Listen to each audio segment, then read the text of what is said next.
32-year-old Maddie Barker is an Uber driver and bartender in Montauk, New York. She is facing bankruptcy after her car is repossessed as she owes property taxes on a home she inherited from her mother. Desperate to avoid losing the home, she accepts an unusual Craigslist posting. Her new employers, a pair of helicopter parents known as the Beckers, ask her to date their 19-year-old son Percy Becker in exchange for a Buick Regal. Percy has had no experiences with girls, drinking, parties, or sex, and his parents hope to boost his confidence before he attends Princeton University in the fall. Maddie attempts to seduce Percy at the animal shelter he volunteers at. However, after offering him a ride home, he mistakenly thinks that she is attempting to kidnap him and maces her.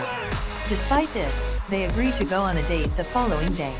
Maddie and Percy meet at a bar the next night and then go skinny dipping at the beach. While they are in the water, a group of drunken teenagers try to steal their clothes. Maddie fights them in the nude, frightening Percy, who demands to be taken home. When she tries to leave without him, he jumps on her car, naked, and they outrun the police. She and Percy attempt to have sex, but he develops a rash from his anxiety, so Maddie nurses him. Maddie and Percy continue to date, sharing more about each other and forming a friendship. Both reveal that they never went to prom, so they imitate a prom night and go to a fancy dinner. Percy meets a school acquaintance in the restaurant who invites him to a party. After he and Maddie have a disagreement about their long-term plans, he goes to the party while Maddie searches for him. She finds him after he took an ibuprofen with alcohol. Percy confesses his love for Maddie. The next day, Percy tells his parents he wants to stay in Montauk with Maddie. In a panic, his father offers her the car if she convinces him to go to Princeton. Percy inadvertently hears Maddie's deal with his parents. He invites Maddie to dinner with his parents, revealing that he knows about their deal.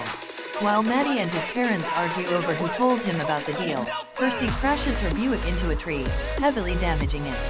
When he returns, Percy tries to have sex with Maddie. After prematurely ejaculating, a betrayed Percy ends their relationship. Maddie takes the damaged car and becomes determined to pay off her debts. After Ubering for the remainder of the summer, she manages to save enough money to save her home and fix her car. Excited, Maddie tells her friends, Jim and Sarah, but Sarah asks Maddie if she really wants to stay in Montauk or is just doing it for her mom. The couple also admit they are moving out of Montauk due to housing costs. Maddie reflects on her life and tries to amend her wrongs. She reunites with Percy at a Princeton mixer, and apologizes for betraying him. Not convinced, Percy starts to drive off when Maddie jumps on the hood of his car. Unable to see, Percy crashes the car into the ocean. As the car is towed, the pair reconcile and promise to stay friends. Maddie decides to sell the house to Jim and Sarah, and move to California. Later, Maddie drives Percy to Princeton University, while she is on her way to California, and reveals that she adopted Milo, a former police dog addicted to cocaine who lived at the shelter where Percy had volunteered. Maddie promises to call Percy during her entire drive to California.